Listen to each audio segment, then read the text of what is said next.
Hey buddies, welcome back to the channel। तो आज हम देखने जा रहे हैं कि रिपोर्टिंग और इंडक्शन में होता क्या है। फर्स्ट ऑफ ऑल ये वीडियो मुझे बहुत पहले बनाना था, but I am so sorry, I was not well since so many days, तो अपलोड होने में थोड़ा सा टाइम लग गया। I am sorry. So let's begin. Okay. So सबसे पहले जब आप आओगे, ठीक है, mostly people come via train. Okay. तो आप या तो फगवाड़ा उतर सकते हो, जलंधर सिटी उतर सकते हो, जलंधर कैंट उतर सकते हो, ठीक है। एंड आप एलपीयू की ट्रांसपोर्ट फैसिलिटी को आप कॉल कर सकते हो, ठीक है। अगर मेरे पास नंबर होगा I will provide it in the description box, ठीक है। तो वो लोग आपको पिकअप करने आएंगे। वैसे आपको इतना करने की कोई जरूरत नहीं पड़ेगा, बिकॉज मोस्ट केसेस में क्या होता है, वो लोग वहाँ पे स्टॉल लगा के बैठे रहते हैं कि हम लोग एलपीओ वाले हैं, अपना रजिस्ट्रेशन नंबर बताइए, पूरा डिटेल्स लेकर के आपको खुद ही एलपीओ लेकर के आ जाएंगे, ठीक है।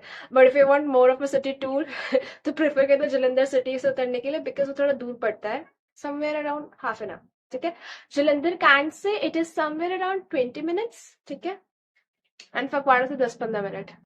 नाउ तो अब ये जो इंडक्शन और रिपोर्टिंग का प्रोसेस होता है वो कितने दिन का होता है, ठीक है। So it is mainly for 2 to 3 days, ठीक है, जिसमें से पहला दिन इज वेरी इंपॉर्टेंट। तो आपको जो एलपीयू ट्रांसपोर्ट वाले हैं वो मोस्ट प्रोबेबली आपको यूनिपोलिस की तरफ ड्रॉप करेंगे, जहाँ पे डॉक्यूमेंटेशन का सारा काम हो रहा होता है। एंड आपकी जो भी लगेजेस होते हैं फॉर टाइमिंग, वहाँ पे एक क्लोक रूम आपको बताया जाएगा कहाँ पे, वहाँ पे आप अपना सामान रख सकते हो। टिकट नंबर दिया जाएगा कि आपका टिकट नंबर है, ठीक है, आके सामान ले जाना।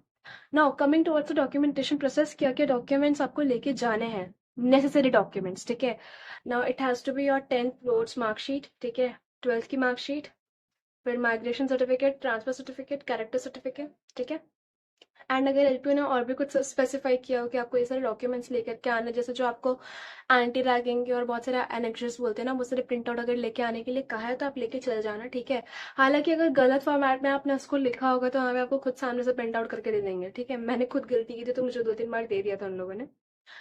एंड जैसे ही आप पहुंचोगे, don't you don't need to be panic, ठीक है, कि यार यहाँ पे पहुंच गई, अब क्या होगा, अब क्या होगा। वहाँ पे पूरी पैनल बैठे रहते हैं, आपको गाइड कर देगी कहाँ से क्या करना है, ठीक है। तो स्टार्टिंग में तो डॉक्यूमेंटेशन प्रोसेस करते करते बहुत सारे स्लॉट्स बने होते हैं, ठीक है। एक काम हो गया, दूसरा काम हो गया, सबसे लास्ट में होता है आपका हॉस्टल अलॉटमेंट, ठीक है। तो अब वहां पे जाकर के एक स्कैनर लगा होगा, आप जब स्कैन करोगे उसको ना, तो वो ऑटोमेटिकली सिस्टम जनरेटेड होता है कि इस बंदे को इसके प्रेफरेंस के अकॉर्डिंग कौन सा रूम नंबर अलॉट करना है, ठीक है। ऐसा कुछ नहीं होता कि कोई आपका मैनुअली अलॉट करता है वहां पे, ठीक है। And because of that reason computerise होता है। बहुत लोग पूछते हैं कि हमें दो लोग को एक साथ रहना है, सो प्लीज ट्राई कि आप लोग एक साथ ही रिपोर्ट करो, बिकॉज मेरे साथ क्या होता है, मुझे जिसके साथ लेना था वो मुझसे 10 दिन लेट आई थी, ठीक है। तो ऐसा नहीं कि नहीं होगा, तब भी हो सकता है, ठीक है। बट यही होगा, जब वो आएगी उसके बाद ही काम होगा, या फिर आपका कोई फ्रेंड आएगा उसके बाद ही आप फिर से रूम चेंज करवाओगे, साथ रह पाओगे, फिर वापस आपको सामान शिफ्ट करना पड़ेगा, ठीक है। तो आप इंडक्शन में आप अपना रिक्वेस्ट कर सकते हो कि हमें रूम चेंज करना है, ऐसी कोई दिक्कत होगी, एसी नहीं चल रहा है, कूलर नहीं चल रहा है, ये खराब है, तो भी कर देंगे। मेरी खुद की रूममेट ने 2-3 बार रूम चेंज किया था, ठीक है, इंडक्शन के प्रोसेस के टाइम ही, ठीक है। आप म्यूचुअल शिफ्टिंग भी कर सकते हो, ठीक है। लेट्स सपोज आपको कोई फ्रेंड किसी और रूम में, आपको उसी के रूम में जाना है, कोई रेडी है चेंज करने के लिए, तो you can submit an application और एक स्ट्रॉन्ग रीजन दे देना कि मेरे भाई बहन पढ़ते हैं उसमें, अदरवाइज थोड़ा कम चांसेस है कि आपको रूम कम लाइक अलॉट ना करे। अदरवाइज इंडिविजुअली भी आपको मतलब रूम चेंज करना है कि आप उस रूम में खुश नहीं हो, ठीक है, आपको अकेले ही चेंज करना है। So you can submit an application और अपना रूम नंबर भी दे सकते हो कि मुझे इस रूम में शिफ्ट करना है, इस हॉस्टल में भी शिफ्ट करना है, वो प्रेफरेंस आप दे सकते हो। बाकी अवेलेबिलिटी के अकॉर्डिंग आपको चेंज करने के लिए कह देंगे। नाउ पेरेंट्स अब लाइक सम स्टूडेंट्स आस्क कि like my parents are also coming, so वो कहाँ पे स्टे करेंगे, क्या उनको बाहर रहना पड़ेगा। No dear, it's not like that. आपको आपके पेरेंट्स को 1 डे का फ्री स्टे दिया जाता है। 1 डे यानी कि एक रात आप पूरा सोने के लिए आपको दिया जाएगा, सम रेस्ट करने के लिए दिया जाएगा। आप इवनिंग में भी जा करके आप उस हॉस्टल में रह सकते हो। मोस्ट प्रॉब्ली बॉयज हॉस्टल ही दी जाती है। लास्ट ईयर जब मैं गई थी तो मुझे BH4 अलॉट किया गया था। And yes girls, even if you are girl and you want to stay with the parents for at least like that last 1 night, ठीक है, तो आपको भी रहना लाइक अलाउड है, ठीक है। आप अपनी बस वार्डन को कह देना कि मैम मैं इस जगह जा रही हूँ, इस हॉस्टल में, आपको एक कूपन दिया जाएगा, ठीक है, तो आप स्टे कर सकते हो। एंड कूपन से याद आया मुझे कि आपके पेरेंट्स को भी एक कूपन दिया जाएगा 1 टाइम फ्री मील का, ठीक है। तो अगर वो नहीं मिला तो कूपन के बिना आपके पेरेंट्स खाना नहीं खा पाएंगे, B it in the lunch और डिनर और ब्रेकफास्ट वॉट एवर, ठीक है। तो मेरे पेरेंट्स को नहीं मिला था उस दिन, so they couldn't have that, but please you guys ensure that thing. आपका हॉस्टल रूम का कूपन अलॉट हो वो भी, और खाने वाला कूपन अलॉट हो वो भी, both are two different things. ठीक है, सो आई होप कि ये चीज़ें तो क्लियर हो गई होंगी यहाँ पे। ठीक है, सेकेंड डे में क्या होता है कि ना आपको यूनिपोलिस बुलाया जाएगा, एंड वहाँ पे आपको पूरी हॉस्ट अगर आप एक हॉस्टलर हो, ठीक है, तो आपको पूरी यहाँ पे रूल्स एंड रेगुलेशन बताई जाएगी कि क्या है, कैसा है, मेस कैसे ऑपरेट होता है, क्या टाइमिंग्स है। And for that, if you are eager to know that, I will be surely making one another video. बहुत लोग बोल रहे थे कि लाइक मुझे एक और वीडियो चाहिए हॉस्टल के ऊपर, और इन्फॉर्मेशन चाहिए। सो या, आई will be doing that soon also. ठीक है, तो पूरे हॉस्टल से रिलेटेड ये सब चीज़ें सेकेंड डे में बताएंगे, आपके पेरेंट्स भी होंगे वहाँ पे। ठीक है, तो वो सब होगा। एंड तो second day, just after the briefing of the hostel rules and regulation सब कुछ, यूनिवर्सिटी टूर होता है, आपके पेरेंट्स भी जा सकते हैं उसके साथ, मतलब आपके साथ। ठीक है, बस में आप जाओगे, पूरी यूनिवर्सिटी का दिखाया जाएगा, ऐसे ऐसे क्रिकेट स्टेडियम है हमारे, स्पोर्ट्स है, स्पोर्ट्स कॉम्प्लेक्स है हमारा, इनोवेशन स्टूडियो है। तो ये सारी चीज़ें बताई जाएंगी, एंड आई होप कि यार आप अटेंड करो। ठीक है, इम्पॉर्टेंट रहता है कि हम जिस जगह जा रहे हैं उससे फैमिलियराइज रहें। ठीक है, तो ये सारी चीज़ें होती हैं। अब यहाँ तक होता है, इसके बाद सेकेंड डे के बाद मोस्टली पेरेंट्स लीव कर लेते हैं। ठीक है, but still if they wish to live another day in the campus, वो पे करके, last year it was around 800 for one night for staying in the hostel. So ये सारे चार्जेस रहते हैं। ठीक है, सो उस बेसिस पे वो रह सकते हैं। नाउ थर्ड डे क्या होता है कि आपको बुलाया जाएगा, इस ऑडिटोरियम में आ जाओ, बहुत सारे प्रोग्राम्स होते हैं। ठीक है, तो उस दिन कुछ प्रोग्राम होगा, अगर चौथे दिन भी होगा कुछ। ठीक है, तो तीसरे चौथे दिन में ये एक और चीज़ें होती हैं कि आपको अलग से एक रूम में बुला करके, या फिर like let's suppose in the auditorium itself only, आपको एग्जाम पैटर्न से रिलेटेड सारी चीज़ें ब्रीफिंग कराई जाती है कि अगर एग्जाम में ये ग्रेड आ रहा है तो उसका मतलब ये है, आपको एग्जाम ऐसे देना है। फिर आपका स्कूल टूर करवाया जाता है कि ये आपके ब्लॉक्स है, कंप्यूटर ब्लॉक्स। मोस्टली जो फ्रेशर्स होते हैं उनके ब्लॉक्स होते हैं 28, 27, 26, 25। ठीक है, आगे के ब्लॉक्स होते हैं। एंड गर्ल्स हॉस्टल से these are 10 minutes away, 10 to 12 minutes, and boys hostel it's just like 5 to 10 minutes। ठीक है, BH1 तक की बात कर रही हूँ। जितना दूर बी लाइक सबसे दूर होता है BH6, तो वहाँ से 15 मिनट होता है, तो maximum 15 minutes for boys hostel. So yeah, please attend करना। ऐसा नहीं है कि आपको इंडक्शन और रिपोर्टिंग का प्रोसेस अटेंड करना कंपलसरी है, पेरेंट्स का आना भी कंपलसरी है। और पेरेंट्स का आना इज़ हाईली नेसेसरी, बिकॉज सारे डॉक्यूमेंटेशन के काम होते हैं ना, तो उन्हीं के प्रेजेंस में होता है, उनके सिग्नेचर्स चाहिए होते हैं। और सिग्नेचर्स के साथ साथ जैसे आपके फादर का फ़ोन नंबर है, मम्मा का फ़ोन नंबर है, सब वेरीफाई करवाया जाता है वहाँ पे। ठीक है, एंड कुछ लड़कियों ने मुझसे पूछा कि दीदी क्या हम लोग ऐसे स्कैम कर सकते हैं क्या, कि पापा मम्मी के फ़ोन नंबर के बजाय भैया दीदी का दे दे।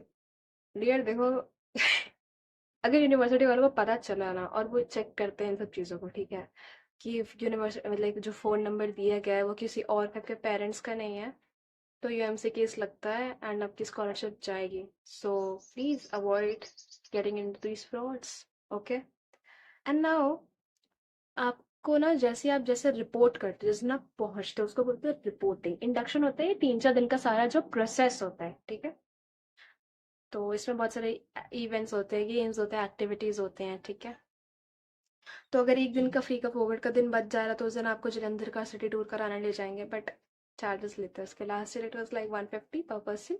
Never mind. ठीक है, तो ये एक्स्ट्रा इन्फॉर्मेशन थी। हाँ, मैं बता रही थी कि जिस दिन आप पहुंचोगे, रिपोर्ट करोगे यूनिवर्सिटी में, तो आपको एक स्लिप दी जाएगी जहाँ पे it will be written VID, जहाँ पे आपका वर्चुअल एक ID नंबर होता है। वन, जैसे last time it was 1 to 4, this year it is something like 2511। तो वो पर्चा अपने साथ प्लीज रखना। उसी में सबसे नीचे आपका सेक्शन दिया रहता है, कौन सा सेक्शन है आपका, एंड आपको ID कार्ड कब इशू होगा। ठीक है, और कौन से ब्लॉक नंबर में होगा, सब मेंशन किया रहता है। सो मोस्ट प्रोबेबली आपकी ID कार्ड जो होती है, आपके क्लासेस या लेक्चर स्टार्ट होने से एक दिन पहले आपको मिलता है, उस दिन का डेट होता है, तो आप जाके ID कार्ड ले आना। ठीक है, सो आई होप कि ये वीडियो जो रहा हो बहुत ज़्यादा इंफॉर्मेटिव रहा हो। ठीक है, एक और चीज़ मैं ऐड करना चाहूँगी इसमें, कि आपको जो स्कॉलरशिप मिली है वो कब तक वैलिड रहती है। जब तक जितने ईयर का आपका प्रोग्राम कोर्स होता है तब तक वैलिड रहती है, लेकिन क्या ये कैंसिल हो सकती है? यस, क्या क्या चीज़ें करने पे कैंसिल हो सकती है यूएमसी केसेस पे, ठीक है। UMC means unfair means case. Please please please, ये बहुत नेगेटिव वर्ड है, ऐसे केस को अपने ऊपर मत आने देना, ठीक है। बिकॉज अब यूएमसी केस किस किस चीज़ों पे लगता है कि लेट्स सपोज आप किसी के साथ झगड़े में पड़ गए, गाइस यार, it is university, so please try yourself in like not involving in these stuffs, ठीक है। पढ़ने आए हो पढ़ो, कोई आपको परेशान कर रहा है जाके गार्ड्स को बताओ, ठीक है, बाकी का मामला वो सुलटाएंगे। वो भी हो गया। सेकंड, अगर आप एग्जाम में चीट करते हुए पकड़े गए या फिर लेक्चर्स में या फिर एग्जाम के टाइम में आप फोन लेके चले गए, ठीक है, तो डोंट डू दैट। अब क्या हुआ, मेरे एक क्लासमेट के साथ क्या होता है कि वो आउट ऑफ हैबिट उसके जो पॉकेट है ना, उसने जीन्स के पॉकेट में उसने फ़ोन रखा हुआ था, ठीक है। एंड उसी के साथ साथ ही just entered the examination hall and teacher ने हमें पकड़ लिया। उसकी तो कोई गलती नहीं थी, out of habit he did that, ठीक है, बट स्टिल उसके ऊपर यूएमसी केस लगा। to not let that happen, that is very negative thing, ठीक है। एंड ऑल्सो दैट कि कपल्स केसेस में पकड़े गए तो भी आपका यूएमसी केस लग सकता है, ठीक है। सो इट इज़ यूनिवर्सिटी, जो करना है यूनिवर्सिटी के बहुत दूर जाकर करो, यूनिवर्सिटी में कुछ मत करो, पंगे मत लो, आपके पेरेंट्स ने बहुत मेहनत किया है, ठीक है। और उनको भी खुशी मिलती है जब बच्चों को स्कॉलरशिप मिलता है ना, एंड आप कैंसिल करवा दो ये सारे काम करके, कहाँ की बात हुई है ना। तो या तो यूएमसी मतलब मेजर चढ़ने से पहले आपके 3 माइनर यूएमसी केसेस चढ़ते हैं, उसके बाद मेजर आता है, जो पहला मेजर होता है उस पर स्कॉलरशिप जाती है। लेकिन बहुत सीरियस केस हो गया ना, मैं बताती हूँ सीरियस केस का मतलब, अगर आप सुसाइड करने का ट्राई कर रहे हो एंड अगर आप पकड़े गए ना बेटा, आपका तब भी बिना माइनर के मेजर यूएमसी केस लगता है वहाँ पे, ठीक है। तो ट्राई टू अवॉइड दैट। तो ये सारी क्वेरीज थी, मुझे किसी ने पूछा था बहुत बार कि दीदी किस किस चीज़ों का कैंसिल होती है, सो ये सारी चीज़ें हैं। किसी टीचर के साथ बहसबाजी में मत पड़ना, एक्सट्रीम केस में मत जाना, ठीक है। नेगोशिएट करना, ठीक है, हर चीज़ का एक तरीका होता है एंड वो हो पाता है पॉसिबल, ठीक है। सो विद दैट, हर चीज़ें लेकर के चलना। And yes guys, welcome to the campus, ठीक है। एंड बहुत लोग मुझसे पूछते थे we want to meet you all, ठीक है, क्या मैं भी बहुत एक्साइटेड हूँ आप सबसे मिलने के लिए, बट ये कब मिलेंगे, ठीक है। So I need to have some like answers ना, responses from your side. So I mainly post the poll in the WhatsApp channel group, ठीक है, तो आप ज्वाइन कर लो, ठीक है। कोई भी मुझे वीडियो अपलोड करना होता है नेक्स्ट, तो मैं सारे पोलिंग के प्रेफरेंसेस मैं वहीं से लेती हूँ, बिकॉज यूट्यूब में क्या होता है ना कि कभी कभी लैग आ जाता है, किसी के पास पहुँचता नहीं है, ठीक है, बट व्हाट्सएप चैनल पे पहुँच जाता है। सो यस, डिस्क्रिप्शन बॉक्स में मैंने लिंक दे रखा है, you can go and join the WhatsApp channel. And yes, if you want more such updates, so please subscribe to the channel. And till then, thanks for watching. Bye bye. This is Mansi Pandey signing off. See you in the next video. Stay healthy, stay safe, stay. Bye bye.